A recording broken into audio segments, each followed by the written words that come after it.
प्रियांनो, हा अंतिम समय काही जणांसाठी चांगला जाणार आहे. काही जणांसाठी हा अंतिम समय अतिशय भयानक जाणार आहे. का देव असं बोलतो? काही जणांसाठी हा अंतिम समय चांगला जाईल, काही जणांसाठी अतिशय भयानक जाईल. कारण प्रियांनो, देवाच्या मनामध्ये जी पण योजना आहे मनुष्याकरिता ती चांगली योजना आहे. देवबाप कधीच आपल्या मनामध्ये आपल्या हाताने घडवलेल्या मनुष्यासाठी वाईट योजना बनवित नाही. देवबाप्पाने आम्हाला बुद्धी देऊन आमचं मन समाधानी केलेलं आहे. आता या बुद्धीचा वापर आम्ही चांगल्यासाठी करायचा का वाईटासाठी करायचा हे ठरवणं आमच्या हातात प्रभूंनी दिलं आहे. एदेन बागेपासून देवबाप्पाने मनुष्याच्या हातामध्ये फक्त एक अधिकार दिला. कोणता? करायचा अथवा न करायचा अधिकार मनुष्याच्या हातात आहे.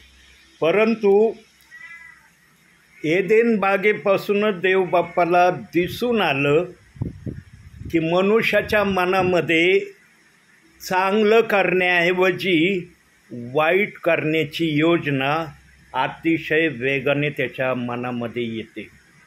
आणि वाईट गोष्ट करण्यासाठी तो कुठला हलगर्जीपणा करण्याची कुठलीच घाई करत नाही. एखादा निर्णय त्याने घेतला, त्या निर्णयाला पूर्ण करण्याकरता तो आपले शर्तीचे प्रयत्न करतो. मग तो निर्णय चांगला असो अथवा वाईट असो याची तो काळजी करत नाही. म्हणून प्रियांनो, मनुष्य हा देवाच्या नियंत्रणामध्ये राहावा. मनुष्याने आपल्या मनाने काहीही करू नये. म्हणून हे आम्हाला पवित्र शास्त्र देवबाप्पांनी दिलंय. हे पवित्र शास्त्र असंच दिलं नाही देवबाप्पांनी की देवाच्या मनात आलं आणि आमच्या हातात दिलं, असं नाही. मनुष्य देवाच्या संपर्कामध्ये, देवाच्या सान्निध्यामध्ये, देवाच्या आखणीमध्ये, देवाच्या इच्छेप्रमाणे चालणारा असावा म्हणूनही दिलंय. पण दुर्भाग्य, आज अनेक जण पवित्र शास्त्र वाचित नाही आणि जे पवित्र शास्त्र वाचतात ते त्याप्रमाणे करत नाही. किती दुर्दैव आहे मनुष्याचं. देवाने एवढी काळजी आपल्या हाताने घडवलेल्या मनुष्याचं घेण्याचं ठरवलंय, तरी मनुष्य त्याकडं लक्ष देत नाही. शास्त्राने घेतलं ताई. आता एक वचन दाखवायचं आहे. मनुष्य नेहमी देवाच्या संपर्कात असावा म्हणून देवबाप्पांनी या पवित्र शास्त्राला दिलंय. आणि जेव्हा प्रभूला मनुष्य देवाच्या इच्छेप्रमाणे करताना दिसणार नाही अंतिम समयात, त्यांच्यासाठी कठीण दिवस येणार आहेत असं बायबल सांगत आहे. प्रियांनो, जेव्हा देवाचा दास बोलायला सुरुवात करतो ना प्रभूच्या आत्म्याच्या प्रेरणेने, तेव्हा देवाचा दास आपल्या मनातलं काहीच सांगत नाही. पण आज असं मनुष्याचं मन झालंय. का झालं असं मन? कारण हर मनुष्याला वाटतं मी याच्यापेक्षा वरचढ असावा, याच्यापेक्षा मी श्रेष्ठ असावा, याच्यापेक्षा मी काहीतरी वेगळा दिसावा. ही भावना जी आज सेवकांच्या मनामध्ये घर करायला लागली ना, तेव्हापासून सेवकाच्या मनामध्ये इतर सेवकांबद्दल जो आदर असायला पाहिजे तो आदर कमी होत चाललेला आहे.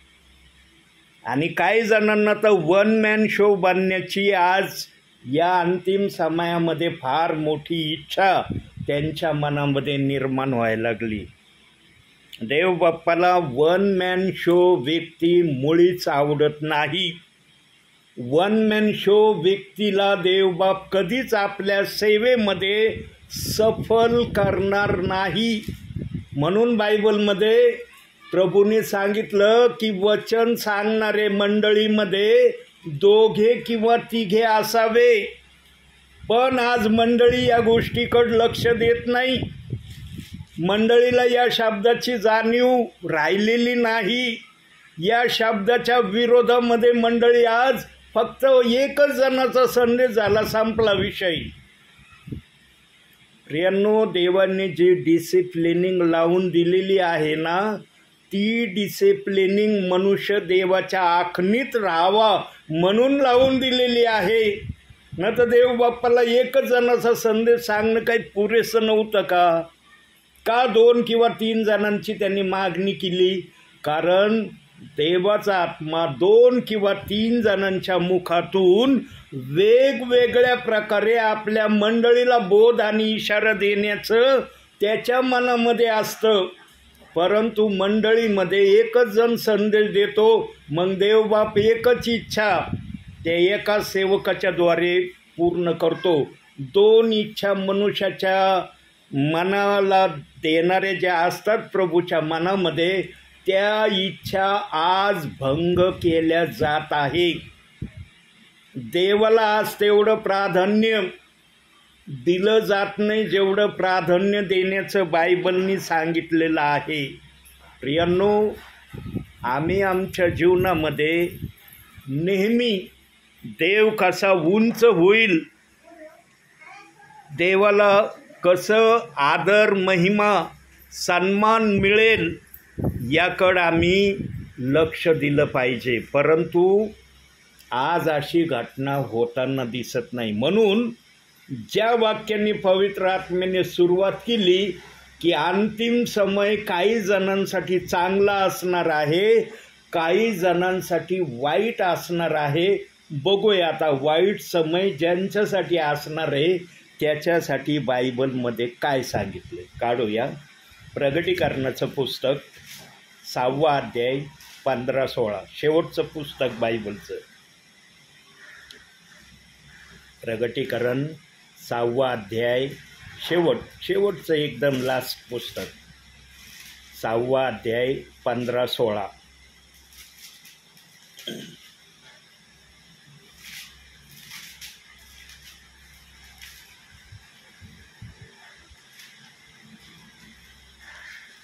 सहावा अध्याय काढा, 15-16 बघा.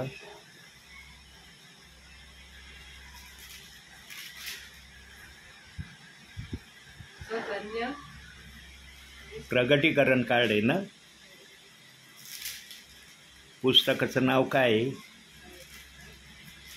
इकडं शेवटचं पुस्तक सांगितलं ना तुम्हाला बायबलचं, शेवट एकदम. त्याच्यानंतर पुस्तकच नाही आहे प्रगटीकरणानंतर. हां, 6वा अध्याय काढा,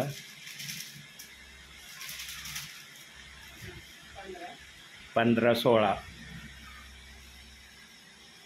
पृथ्वीवरील राजे व मोठे अधिकारी, सरदार, श्रीमंत व बलवान लोक, सर्व दास व सर्व स्वतंत्र माणसे, गुहात व डोंगरातील खडकातून लपली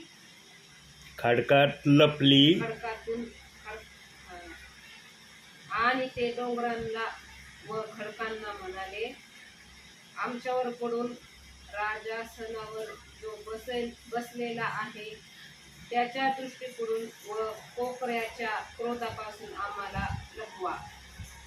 बस बघा किती जणांचा उल्लेख त्या ठिकाणी केलाय. राजे, सरदार, अनेक प्रकारचे श्रीमंत व्यक्ती सगळेजण गुहामध्ये, कपारीमध्ये लपले आणि म्हणले, जो राजा सणावर बसलेला कोकरा आहे त्याच्या क्रोधापासून आम्हाला वाचवा. का बरं यांना असं म्हणण्याची आवश्यकता पडली? यांच्या मुखातून असे उद्गार का निघाले? कारण जे देवाच्या इच्छेप्रमाणे वागत नाही, देवाने मनुष्याला जगात पाठवले ना, एक विशेष कारणासाठी पाठवले. देवाने मनुष्याला असंच नाही पाठवलं जगामध्ये. मनुष्याच्या मनात आलं त्याला जगात पाठवलं असं झालेलं नाही. देव बाप्पाचं गौरव मनुष्याने आत्म्याने आणि खरेपणाने करावं यासाठी मनुष्याला देव बाप्पाने जगात पाठवलं. पण आज किती जण देव बाप्पाचं गौरव करतात? आज संसार प्रपंचाच्या गोष्टीमध्ये मनुष्य इतका गढून गेलाय ना की काही जणांना तर कदाचित देवाचं नाव घ्यायला देखील आठवण राहत नसन. देवाचा आत्मा जर मला इथपर्यंतचे शब्द बोलण्याची प्रेरणा देतोय तर निश्चित जगाच्या पाठीवर कुठं ना कुठंही चाललंय. प्रियांनो, आपल्या जीवनामध्ये एवढं व्यस्त होऊ नका.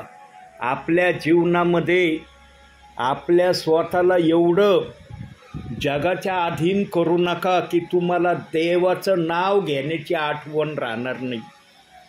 किती दुर्भाग्य माणूस असन ज्याला देवाची आठवण घेण्याची आठवण होत नाही. सांगा, त्या व्यक्तीसारखं दुर्भाग्य व्यक्ती आहे का कुणी? आणि त्या लिस्टमध्ये हे जे आत्ता वाचलं ना ताईंनी वचनामध्ये, ते सगळे लोक असतील. म्हणून जेव्हा कोकऱ्याचा क्रोध त्यांना दिसायला लागला तेव्हा जागे झाले आणि लपायला लागले आणि म्हणले, ते राजसनावर जो बसलेला कोकरा आहे त्याच्या क्रोधापासून आम्हाला आता वाचायचंय, त्याच्यासाठी आम्ही काही पण करण्याची तयारी करू. जेव्हा क्रोध येतो ना देवाचा, तेव्हा मनुष्याला देवाचा क्रोध कधीच पेलवत नाही. आणि मनुष्याला देवाच्या क्रोधाची चाहूल ताबडतोब लागते. कारण जो आत्मा देवाच्या इच्छेप्रमाणे चालत नाही ना, त्या आत्मेला लगेच कळतं आता मला देवाच्या क्रोधाला सामोरं जावं लागणार आहे. आणि या वचनामध्ये तीच प्रक्रिया होत असलेली दिसत आहे. आणि सर्वजण घाबरले, सर्वांच्या मनाची त्रेधा उडाली. सर्वजण म्हणले, आता कुठलाच पर्याय आम्हाला या मनुष्याच्या कोकऱ्यापासून वाचण्यासाठी राहिलेला नाही. आता कोकऱ्याचा क्रोधच आमच्यावर उतरणार आहे. जेव्हा त्यांना ही चाहूल लागली तेव्हा त्यांनी सांगितलं, आम्हाला लपवा आणि त्या मनुष्याच्या पुत्राच्या क्रोधापासून आमचा बचाव व्हावा. प्रियांनो, अंतिम समय सुरू झालेला आहे. अंतिम समयाने आपली सुरुवात केलेली आहे. होतं का माहिती तुम्हाला मी येणार आहे? होतं माहिती? एक दिवशी प्रभू येशू असाच येणार आहे. आज हा दास आलाय आत्म्याच्या प्रेरणेने. एक दिवशी आकाशामध्ये दूत असं तुम्ही आपल्या प्रभू येशू ख्रिस्ताला पाहाल. पण त्यावेळेला जर प्रभू येशू ख्रिस्ताने तुम्हाला घ्यायचं नाकारलं तर काय होईल? तुमचं आनंद होईल का त्यावेळेला? तुम्हाला करतान का जय जयकार येशू ख्रिस्ताचा? बरं झालं, धन्यवाद येशू, आम्हाला तू आपल्या बरोबर घेत नाही, आम्हाला खूप आनंद होतोय म्हणतान का त्यावेळेला? असं तुमची तयारी व्हावी प्रभू बरोबर जाण्याची. म्हणून दासाला प्रभू पाठवतो. दास इथं वेळ घालवायला आलेला नाही. किंवा आज मनुष्याच्या मनामध्ये, विश्वासणाऱ्याच्या मनामध्ये दासांविषयी वेगवेगळे विचार निर्माण व्हायला लागलेत. कारण हा अंतिम समय चांगलाच समय नाही आहे. हा अंतिम समय वाईट समय आहे. जो आत्म्याच्या प्रेरणेने वागत नाही ना, त्याच्या डोक्यात कधीच चांगले विचार येणार नाही. पण जो आत्म्याच्या प्रेरणेने वागल ना, त्याला देवबाप आशीर्वाद दिल्याशिवाय पण राहणार नाही. हे बघा, कुणाला जरी कोणाच्या मनाची माहिती नसली ना चालेल, पण देवाला प्रत्येकाच्या मनाची माहिती आहे. प्रत्येकाच्या मनाला देवबाप तावून सलाखून ओळखतोय. आणि ते मन आणि ते अंतःकरण देवाच्या इच्छेप्रमाणे बनवं. म्हणून सेवकांना म्हणतो, बाळा आज मी या ठिकाणी आहे, जा. पहिली प्रार्थना घ्यायला आलोय मी.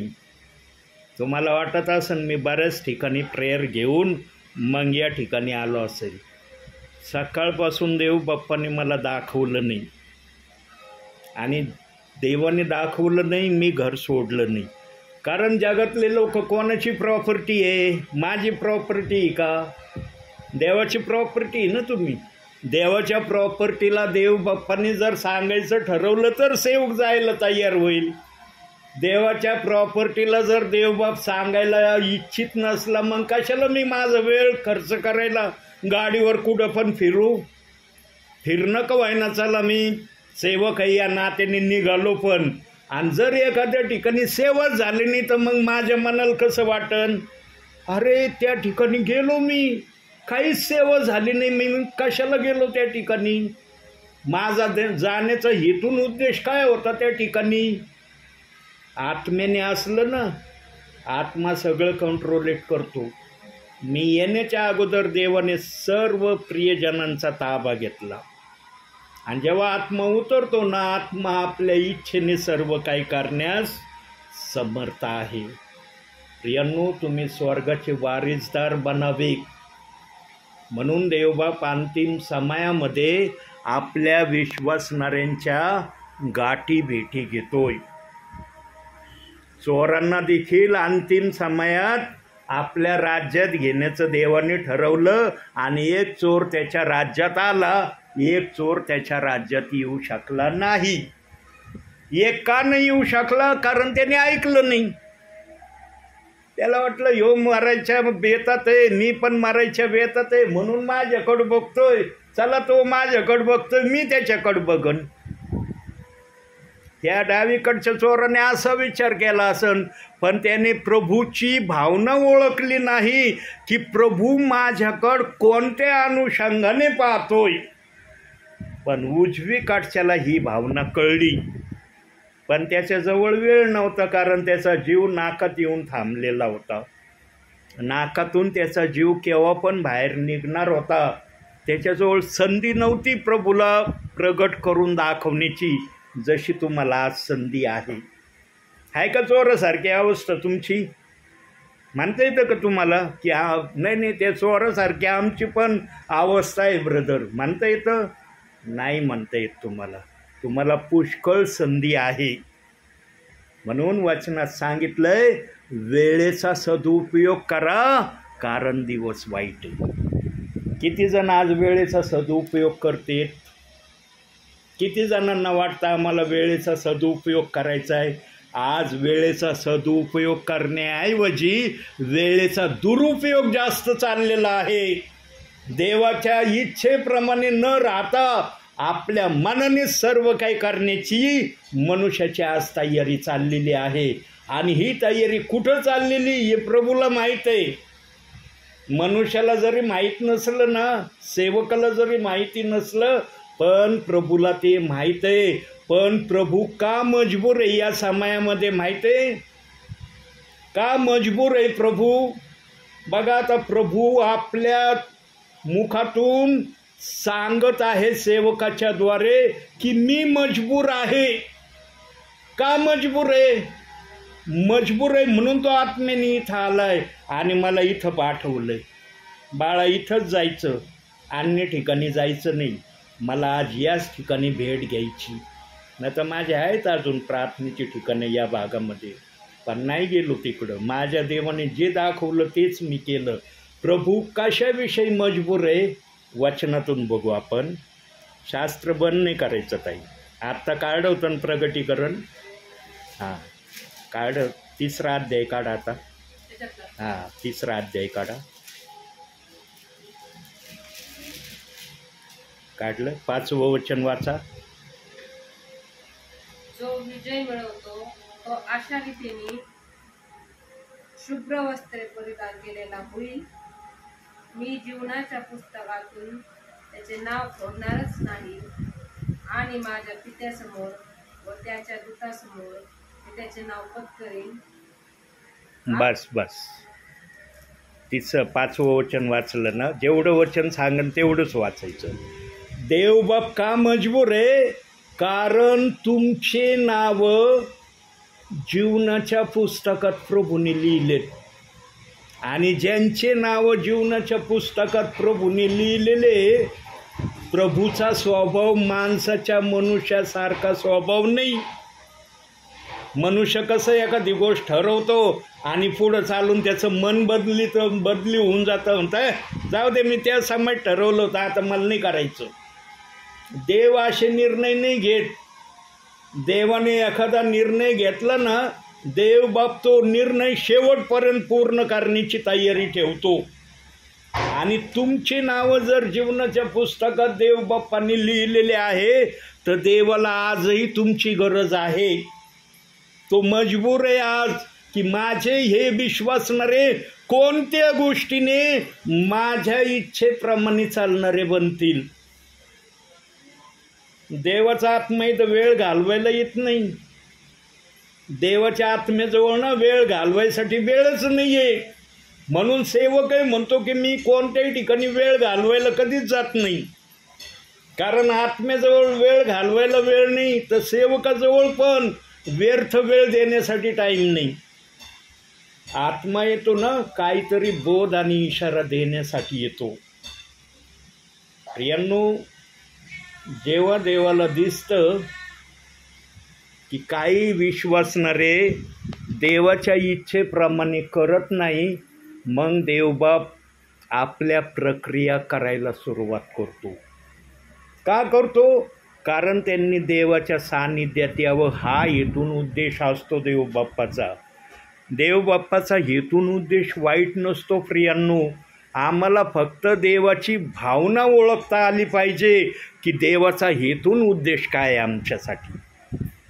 पण विश्वासणारा जेव्हा संकट आलेलं पाहतो तो देवालाच बोलायला सुरुवात करतो.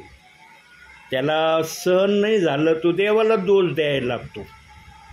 मला याच्यासाठी जगात आणलं का? मला याच्यासाठी तू जगामध्ये ठेवलं का? अशा संकटात मी पाडावं म्हणून माझं आत्तापर्यंत तू रक्षण केलं का? काही मनुष्याच्या मुखातून शब्द निघायला सुरुवात होतात प्रियांनो. पण मनुष्य समजत नाही की माझ्यावर जी आज परिस्थिती आली का आली. त्यावेळेला त्याला विचार येत नाही मी देवाचं गौरव किती केलं मागील जीवनामध्ये. तो शब्द आठवतच नाही त्याला फक्त आठवतं अरे माझी सध्याची परिस्थिती काय. आणि त्या परिस्थितीला धरून तो देवाला कधी कधी दोष पण द्यायला मागं पुढं पाहत नाही. पण देव निमूटपणे सहन करतो प्रियांनो. का सहन करतो? कारण देव जाणतो याला घडवणारा मी आहे. देव कधीच विसरत नाही याला घडवणारा मी आहे. म्हणून देवबाप निमूटपणे ऐकून घेतो. कधी कधी रागाच्या भरात निघालेले शब्द देवबाप ऐकून कधी कधी आशीर्वाद पाठवतो त्या परिवारामध्ये. आणि मग आशीर्वाद आल्यावर अरे मी देवबाप्पाला बोललो, देवबाप्पाने माझ्या जीवनात आशीर्वाद पाठवला. कधी कधी देवबाप असं का करतो? कारण याद्वारे तरी माझा विश्वासणारा माझ्या इच्छेप्रमाणे वागणारा बनन अशी अपेक्षा देवबाप आपल्या मनात धरून आशीर्वाद पाठवतो. एखाद्याच्या क्रोधाच्या बोलण्याने देवबाप्पाचा क्रोध डबल नाही देवबाप करत. कारण देवबाप्पाला समजतं मनुष्याच्या रागाची हद्द कुठपर्यंत आहे. देवाचा राग जेव्हा प्रगट होणार आहे बघा वचनात दाखवलंय. राजे सरदार श्रीमंत सगळेजण लपले म्हणले त्या कोकऱ्याच्या क्रोधापासून आम्हाला वाचवा. त्याचा क्रोध जेव्हा येईल तेव्हा कुणी त्याच्यासमोर टिकणार नाही. पण देव क्रोध असा त्यांच्यावरच पाठवणार आहे ज्यांनी जीवनामध्ये देवाचं कधीच ऐकलं नाही. बनायचं का तुम्हाला तसं? त्या लिस्टमध्ये जायचं का तुम्हाला पण? की जीवनामध्ये आम्हाला पण देवाचं ऐकायचंच नाही. किती पाळं घेऊन किती संदेश सांगून काही आम्हाला बोध करू, आम्हाला जे करायचं तेच आम्ही करत राहू. वागायचं का असं? प्रियांनो, देवबाप हरेकाला सुधारण्याची एक संधी देतो. त्या संधीचा फायदा मनुष्याने उचललाच पाहिजे. आणि जर मनुष्य त्या संधीचा फायदा उचलीत नाही, त्या मनुष्यासारखा दुर्भाग्य मनुष्य कुणी नाही. आता दुर्भाग्य बनायचं का चांगलं बनायचं हे तुमच्या हातात आहे, आणि तुम्ही चांगलं बनाव म्हणून हे पवित्र शास्त्र तुम्हाला दिलंय. वाचता रोज पवित्र शास्त्र तुम्ही, चांगली गोष्ट आहे. प्रार्थना होती या घरामध्ये रात्रीच्या टायमाला? करते मी, पण माझ्या मनात करते ती करते. नाही, असे सगळेजण एकत्र जमून प्रार्थना नाही करत का? सारे एक जण आपले कधी कधी ते मोठा 11-12ला येतो, जो बी कधी खुशाला येतो. म्हणजे हे बघा प्रियांनो, होईल तेवढं. जे नसतील ना हरकत नाही, देव बाप्पाला कळतं. जे घरात नाही ते कुठे, देवाला सांगायची गरज नाही. पण होईल तितकं एकत्रितपणाने 10-15 मिनटं का होईना एकत्रित जमत, जर रात्रीच्या वेळेला तरी, दिवसभरात जरी नाही जमलं हरकत नाही. देवबाप्पाला कळतं सगळं, देवबाप्पाला सांगायची गरज नाही कोणती गोष्ट. पण रात्रीच्या वेळेला कमीत कमी 15 ते 20 मिनटं या एक अर्धा तास देवाच्या सान्निध्यात बसत जा प्रियांनो. ते अर्ध्या तासाचा वेळ आहे ना तुमच्यासाठी इतका किमती वेळ देवबाप करील, आणि सैतानाच्या हर एक कुयुक्तीपासून तुमचं रक्षण केलं जाईल. सैतानाची एकच इच्छा आहे की त्याच्या लोकांनी देवाच्या सान्निध्यामध्ये एकत्रित येऊ नये, एकत्रित बसू नये. घरामध्ये अस्थिरतेचं वातावरण असावं, घरामध्ये प्रार्थनाशील हे घर नसावं, ही सैतानाची योजना आहे. आम्हाला सैतानाच्या योजनेच्या विरोधात उभं राहायचंय आणि सैतानाची हर इच्छा नष्ट करायची. पण तुम्ही जर म्हणता ना आम्ही आमच्या बाळाने हे करू शकतो, तुमच्या बाळाने तुम्हाला काहीच करता येणार नाही. तुम्ही देवाच्या आत्म्याच्या प्रेरणेने जर ठरवलं ना तर निश्चित याच्यात तुम्ही यशस्वी झाल्याशिवाय राहणार नाही. प्रियांनो, आज अनेक परिवार अंतिम समयामध्ये रात्रीच्या वेळेला एकत्रित प्रार्थनेला बसताना दिसत नाही. पहिला जेव्हा मी नेहमी प्रार्थनेला जाणारा सेवक आहे, पहिला काही एरियातून मी जायचो ना तर मला इतकं गाण्याचा आवाज ऐकायला मिळायचा. गाणे मी ऐकायचो प्रभूचे, मी म्हणायचो काय हे घर आहे, वा, या घरात प्रभूचे गाण्याचा स्तुती आराधनेचा आवाज चालला आहे, या घरासारखा आशीर्वादित घर कुणी नाही, असं मनात माझ्या विचार यायचा. पण हल्ली काही महिन्यापासून काही एरियामध्ये गाण्याचा मुळीच आवाज मला ऐकायला येत नाही. म्हटलं अरे पूर्वी आवाज यायचा, आता आवाज येत नाही. कारण जेव्हा मनुष्याचं लक्ष देवापासून हटतं ना प्रियांनो, तेव्हा मनुष्याला देवाचं गौरव करणं योग्य वाटत नाही. आणि हा अंतिम समय कठीण समय आहे असं देव बाप्पांनी वचनातच सांगितलंय. कुठं सांगितलंय? आता मत्तेचं पुस्तक काढा, इकडे मी सांगतो, मला पुस्तकाचं नाव सांगा फक्त. नवीन कराराचं पहिलं पुस्तक, नवीन करार सुरू होतो ना, पहिलंच पुस्तक मत्ते. पान नंबर बघितलं? तिकडं नाही मत्ते, तेव्हा मीच काढतो.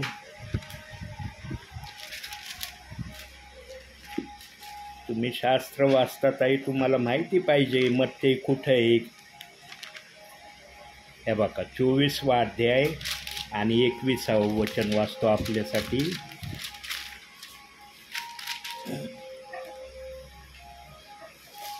कारण जगाच्या प्रारंभापासून आजपर्यंत आले नाही व येणारही नाही असे मोठे संकट त्या काळी येईल.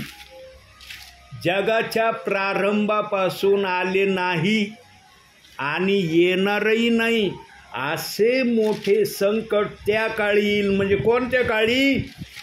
या काळी येणार आहे. आणि या काळामध्ये जो वाचला जाईल तो धन्य प्रियजन असणार आहे. पण या समयामध्ये जो वाचला जाणार नाही त्याला प्रभू बरोबर जाता पण येणार नाही. कारण प्रभू येणार आहे. आता प्रभू आल्याशिवाय राहणार नाही.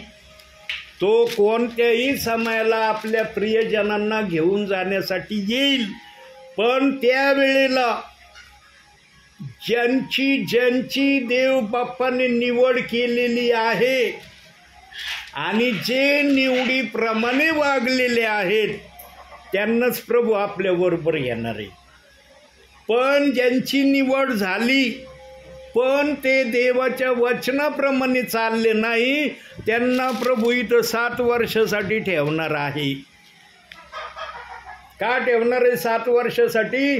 कारण त्यांनी वारंवार दासाच्या मुखातून चर्चमध्ये, हाऊस प्रेयरमध्ये ऐकलं, परंतु त्यांनी वचनाप्रमाणे केलं नाही. जे वचनाप्रमाणे करणार नाहीत त्यांचं प्रभू बरोबर कदापि जाणं होणार नाही. तुमचं प्रभू बरोबर जाणं व्हावं. प्रभूच्या मनात आहे तुमच्याविषयी की यांना माझ्याबरोबर घेण्याची माझी इच्छा आहे, म्हणून दासाला इथं पाठवलं. हा दिवस इथं वेळ घालवायला नाही आला. आणि पहिली प्रार्थना या ठिकाणी घेतोय मी. पहिली प्रार्थना, स्वर्गातून देवाचा आत्मा आलाय डायरेक्ट या घरात, आणि इथं देवबाप मला जे सांगतोय तेच तुम्ही ऐकत आहात. प्रियांनो, काय देवाला कळवळ आहे तुमचा. तुमच्या ध्यानामनातही नसन की आज सेवक येणार आहे आत्म्याच्या प्रेरणेने, परंतु तुम्ही प्रत्यक्षात पाहतात की देवाचे सेवक आलेच नाही, तर देवाच्या वचनातून तुम्हाला सांगते. प्रियांनो, वारंवार ऐकून जर तुमच्यामध्ये बदल दिसला नाही ना, बदल जर झालेला प्रभूला दिसला नाही ना, समजून घ्यायचं तुमचं प्रभू बरोबर जाणं होणार नाही. आज सगळ्यांना वाटतं प्रभू आलं म्हणजे मला घेऊन जाईल. प्रभू सगळ्यांनाच घेऊन जाण्यासाठी येणार नाही. जे त्याचे ऐकणार आहे त्यांना घेऊन जाण्यासाठी येणार आहे. ज्यांनी सांगून ऐकलं नाही त्यांना मग 7 वर्ष इथं म्हणणार आहे देवबाप. सैतानाच्या आखणीमध्ये राहता 7 वर्ष. सैतान बघा काय करतोय 7 वर्षात तुम्हाला. आणि 7 वर्षात सैतान फक्त एक काम करणार आहे, जे इथं थांबणार आहेत ना त्यांच्यासाठी. काय करायला लावणार आहे? एकच काम करायला लावणार आहे तो, एकच. 2 काम सैतान पण सांगणार नाही. आणि ते काम त्याने येशू ख्रिस्ताला देखील सांगितलं होतं. सैतानाने ते काम येशू ख्रिस्ताला सुद्धा सांगितलं होतं. कुठं सांगितलं होतं? जरा वचनातून बघू आपण. आता ताईंना काढायला लय वेळ लागतोय, त्याच्यामुळं मीच काढितो आता. 4था अध्याय मत्तेय कृत शुभवर्तमान. काढाय का मत्तेय? हां, काढा 4था अध्याय.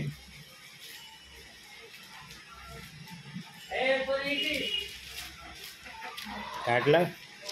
8वं वचन वाचा. 4था अध्याय 8वं वचन. पुढे सैतानाने त्याला एका अतिशय उंच डोंगरावर नेऊन त्याला जगातील सर्व राज्य व त्याची वैभव दाखवले. 9वं वाचा. आणि त्याला म्हटले, तू पाया पडून मला नमन करशील तर मी हे सर्व काही तुला देईन. बस बघा सैतानाची डेअरिंग. जो तारणारा आमच्यासाठी परमेश्वराने पाठवला होता त्याला देखील सैतान म्हणला, हे जे काही जगामध्ये तुला दिसतंय ना, हे सर्व माझं आहे आणि हे मी तुला द्यायला तयार आहे, पण तुला एक काम त्यासाठी करावं लागन माझं, एकच. बघा 2 कामं त्यांनी पण येशूला नाही सांगितले, एकच काम सांगितलं. मला नमन करावं लागन तुला. मला नमन करशील ना, हे सगळं मी तुला देऊन टाकीन. काही एक म्हणजे माझ्याजवळ नाही ठेवणार, सगळ्यावर तुझा अधिकार. पण येशूने केलं का असं? नाही केलं. येशूने त्याला उत्तर दिलं. तो म्हणला, तुझा देव परमेश्वर यालाच नमन कर असे शास्त्रात लिहिले आहे. आणि मग येशू म्हणला, अरे सैताना निघून जा. तेव्हा सैतान निघून गेला येशू ख्रिस्तापासून. जे महासंकटाच्या समयामध्ये या ठिकाणी थांबणार आहेत ना, जे थांबणार आहेत त्यांना सैतान फक्त आपल्या समोर नमन करण्यासाठी मजबूर करणार आहे. मला नमन करा. पण काही प्रियजन नमन नाही करणार वचनाप्रमाणे. ते म्हणते ना, आमचा जीव जरी गेला तरी आम्ही तुला नमन करणार नाही. पण त्या समयामध्ये हा विश्वासणारा जरी म्हणला माझा जीव जरी गेला तरी मी नमन नाही करणार, पण त्या समयामध्ये मरण नसणारच आहे. कारण या पृथ्वीवरून देवबाप मरण आपल्याबरोबर घेऊन जाणार आहे. जो शाप प्रभूंनी दिला या ठिकाणी मरणाचा, बघा आज मनुष्य मरणाला किती घाबरतोय ना. मरणापासून वाचावं म्हणून किती पैसे दवाखान्यात जाऊ काळजी करतो का? ऋण काढितो, कर्जबाजारी होतो, पण आपला जीव वाचवितो. म्हणतो का नाही माझा जीव लय स्वस्त आहे जाऊ द्या, म्हणतो का? नातेवाईक म्हणतात का लय सस्ता जीव आहे जाऊ द्या. शर्तीचे प्रयत्न केले जातात वाचवण्याचे, पण त्या समयामध्ये उलटी घटना असणार आहे. तो समय उलटा असणार आहे. आता कसा उलटा असणार आहे? प्रगटीकरण काढा, शेवटचं पुस्तक, शेवट एकदम पलट पानं आलं. प्रगटीकरण नाव आलं का? 9वा अध्याय काढा. 9वा अध्याय, तो 22वा अध्याय आहे. 9वा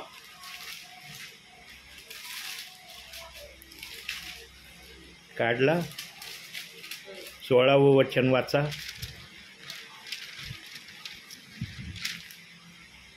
आणि 6वं वचन वाचा. 16 नाही 6वं, क्षमा करा मला. हां 6वं. त्या दिवसात माणसे मरणाची संधी शोधत हां तरी ती त्यांना मिळणार नाही. मरण्याची उत्कंठा धरतील तरी मरण त्यांच्यापासून दूर पडेल. दूर पळणार आहे मरण. ते म्हणते मरण ये माझ्याजवळ, मला मरायचंय, पण मरण म्हणून मी तुझ्यापासून लांब जातो, मला तुझ्याजवळ नाही यायचं. कारण आता मरण देवाने आपल्याबरोबर घेऊन गेलाय. आता मरण येणार नाही तुला. तुला यातना होतील पण मरण येणार नाही. आणि जेव्हा यातना होतील ना मनुष्याला, जो तो यातना सहन करील तो प्रियजन धन्य. पण जो त्या यातना सहन करण्यामध्ये असफल होईल, मग त्याचं काय होईल सांगता येत नाही. फार कठीण समय, फार कठीण काळ दरवाज्यावर दस्तक देत आहे प्रियांनो. आणि त्या कठीण काळाच्या दस्तकामध्ये तुम्ही जाऊ नये म्हणून देवबाप्पाने मला इथं पाठवलंय. मी असंच आलो नाही. काही जणांना वाटतं काय नाही आहे सेवक आहे, यांना काय नसतं, कुठं पण घरोघरी जायचं, यांना अधिकार मिळालाय, आले आमच्या घरी. मी तसं जातच नाही. मी देवाला म्हणलं ही तुझी प्रॉपर्टी, तुझ्या प्रॉपर्टीला तू सांभाळायला तयार असला ना मी जायला तयार आहे. पण तू जर तिथं जात नाही, मी कशाला जाऊ तिथं? तिथं माझ्या जाण्याने काय होणार आहे? मला काय करता येऊ शकतं? माझ्याजवळ कोणतं सामर्थ्य आहे की त्याद्वारे ह्या लोकांसाठी मी काही करू शकतो? माझ्याच्यानी काही होणं शक्य नाही. तू सर्व काही करण्यास समर्थ आहे.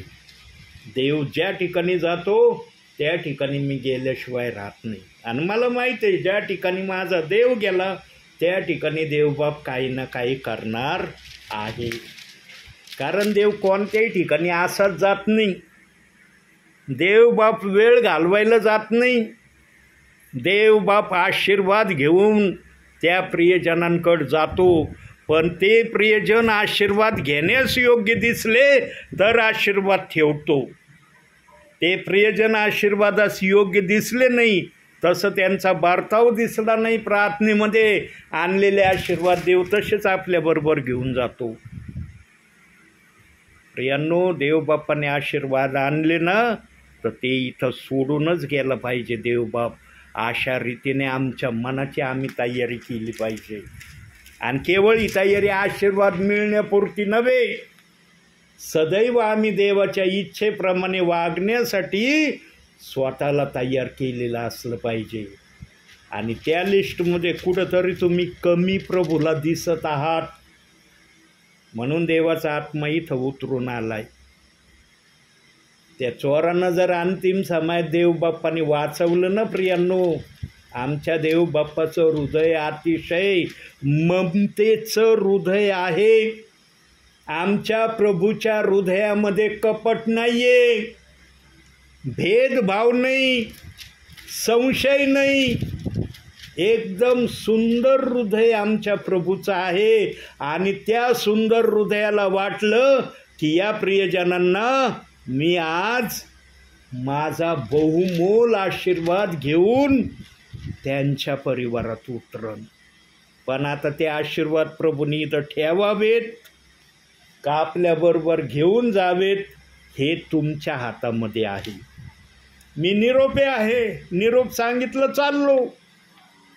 निरोप्याचं कामच हे असतं, निरोप सांगणे आणि पुढे जाणे. बाकीच्या प्रक्रिया प्रभूच्या हातात आहे. वचनाप्रमाणे वागणारे तुम्ही बनावे प्रियांनो, ही देवाची सर्वात मोठी आशा तुमच्यासाठी आहे. आज प्रभू जर न सांगता येतोय ना परिवारात, तर प्रभू न सांगता या परिवारात येणं पण बंद करील. ध्यानात ठेवा ही बात प्रभूची. परत ऐका हे वाक्य. प्रभू जर परिवारात न सांगता येत आहे ना, तर प्रभू न सांगता या परिवारात येणं पण बंद करून टाकीन. त्याचा मालक कुणी नाही आहे. त्याला दया जोपर्यंत तुमची येईल तोपर्यंत या दासाला प्रभू इथं पाठवीन. पण देवाला जेव्हा दिसणार आहे अंतिम समयात पण यांना माझा निरोप्या पाठवून पण यांच्यात सुधारणा दिसत नाही, मग तो देव आहे. तो काय आपल्यासारखा साधारण माणूस नाही. त्याने जर एखादा निर्णय घेतला ना, मग त्याला तो निर्णय बदलायला फार वेळ लागतो. देवाने तुमच्या परिवाराविषयी निर्णय बदलू नये म्हणून आजच देवाच्या इच्छेप्रमाणे वागण्याची तयारी प्रभूला दाखवा. प्रभू सांगतो तसं वागा. जगामध्ये जरूर तुम्ही राहा, जगातल्या गोष्टी पण तुम्ही करा, पण एवढ्या जगाच्या गोष्टी करू नका की त्या करता करता तुम्हाला देवाची आठवणच होणार नाही, देवासाठी तुमच्याकडे वेळच राहणार नाही. अशा प्रकारे जगाच्या गोष्टीमध्ये गडून जाऊ नका. देवाकडे लक्ष देण्यासाठी थोडासा तरी वेळ राखून ठेवत जा प्रियांनो. आणि जो देवासाठी वेळ राखून ठेवील, देव बाप त्याला कधीच निराश करणार नाही. त्यांना आशीर्वादाने आशीर्वादित केल्याशिवाय राहणार नाही. प्रियांनो, तुम्हाला वाटतं ना आम्ही आशीर्वादित व्हावं? इथं बसलात कशासाठी बसलात? आशीर्वाद भेटावं म्हणून बसलात ना. प्रियांनो, देवबाप पण तुम्हाला आशीर्वाद देण्याचीच इच्छा ठेवतो. त्याच्या मनात पण तुमच्यासाठी वाईट योजना नाही, वाईट इच्छा नाही त्याच्या मनामध्ये. पण तुम्ही फक्त प्रार्थनेपुरतंच चांगलं बनावं, बाकीच्या वेळेला हाय तसं व्हावं. असं जर वागणं केलं तर कसं वाटेल देवाला? बरं वाटेल? म्हणून प्रियांनो, आजपासून असा निर्धार करा, असं वागण्याची इच्छा देवबाप्पाकडे प्रगट करा. देवबाप्पा, आमचं काही होऊ, काही आमची शारीरिक अवस्था होऊ, पण आम्ही आत्मिक जीवनामध्ये तुझ्या इच्छेप्रमाणे वागणारे आम्हाला तू बनव. त्या उजवीकडच्या चोरांनी ना हीच इच्छा आणि हीच भावना देवबाप्पाकडे निस्ती पाहण्याच्या द्वारे दाखवली. म्हणून देवबाप्पाने त्याच्या मुखात एवढा चांगला शब्द पाठवला. न तर देवाला माहीत नव्हतं का व्यक्ती कोण आहे, यांनी काय केलं जन्मभर. एवढा सुंदर शब्द त्याच्या मुखात येणं सोपी गोष्ट समजू नका. देवाने त्याच्या पाहण्याच्या दृष्टिकोनातून ओळखलं, अरे याला चांगलं करण्याची इच्छा आहे, म्हणून चांगला शब्द त्याच्या मुखात आला आणि देवाने त्या चांगल्या शब्दाचं पण उत्तर दिलं. देव नाही म्हणला तुझा चांगला शब्द ऐकून मी शांत राहतो. देवाने लगेच उत्तर दिलं, माझ्याबरोबर सुख लोकात तू असणार आहे. आता तुझं ठिकाण आता इथून बदली होणार आहे, कारण इथून आता तुला निरोप द्यायचा आहे जगाला. पण जसा इथं निरोप दिला ना, डायरेक्ट तू सुख लोकांमध्ये माझ्याबरोबर दिसणार आहे. आणि तो चोर आजही सुख लोकांमध्ये आहे. काय आशीर्वाद घेऊन गेला तो चोर, शेवटच्या घटकेला तो आशीर्वाद घेऊन गेला. त्याच्या ध्याना मनातही आलं नसन की हा वधस्तंभावरचा जगाचा तारणारा माझ्याकडं पाहणार आहे. पण त्याने पाहिलं त्याच्याकडं आणि तो सुधारला. पण आजचे विश्वासणारे वारंवार देवाचे सेवक येतात, आत्म्याच्या प्रेरणेने वचन सेवा करतात, पण विश्वासणारे आहे त्या ठिकाणीच दिसतात. त्यांच्या जागा काही बदली व्हायला तयार नाही. कधी जागा बदली होणार प्रियांनो तुमच्या? त्या चोराने आपली जागा बदली केली. तुम्ही आपल्या आत्मिक जीवनाची जागा कधी बदली करणार आहे?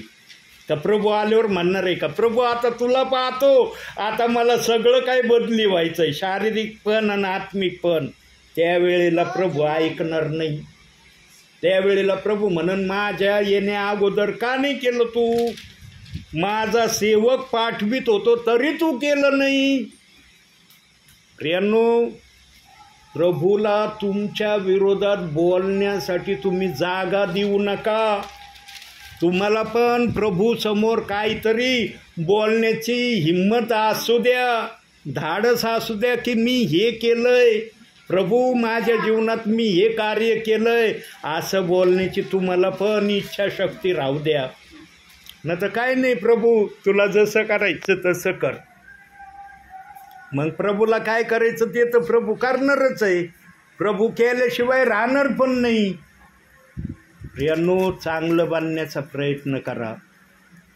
आजच्या दिवसानंतर पुढच्या वेळेला जेव्हा पण देवबाप मला या ठिकाणी आणील, त्यावेळेला मला दिसलं पाहिजे तुमच्यामध्ये थोडीशी तरी बदल. 100मध्ये 2% जरी बदल दिसले ना, 2%, मी समजून तुमच्यात काहीतरी सुधारणा व्हायला सुरुवात झाली.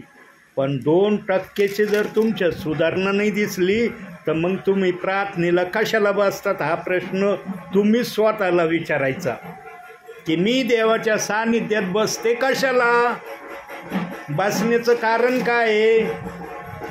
तुम्ही सुधरावं म्हणून देवाचा दास प्रभू इथं पाठवितोय. ना तर या सांगा, एरियात तुमचंच एक परिवार आहे का प्रभूमध्ये? दुसरे परिवार नाहीत का? आहेत ना. गेलो का देवाचा आत्मा दुसऱ्या परिवारात? का नाही गेला?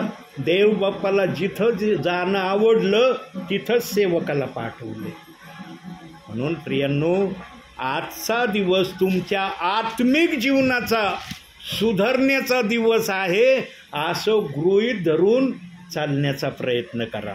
म्हणून आजच्या या छोट्याशा संदेशातून देवबाप तुम्हाला आणि मला भरपूर आणि भरपूर आशीर्वाद देवो. आमेन.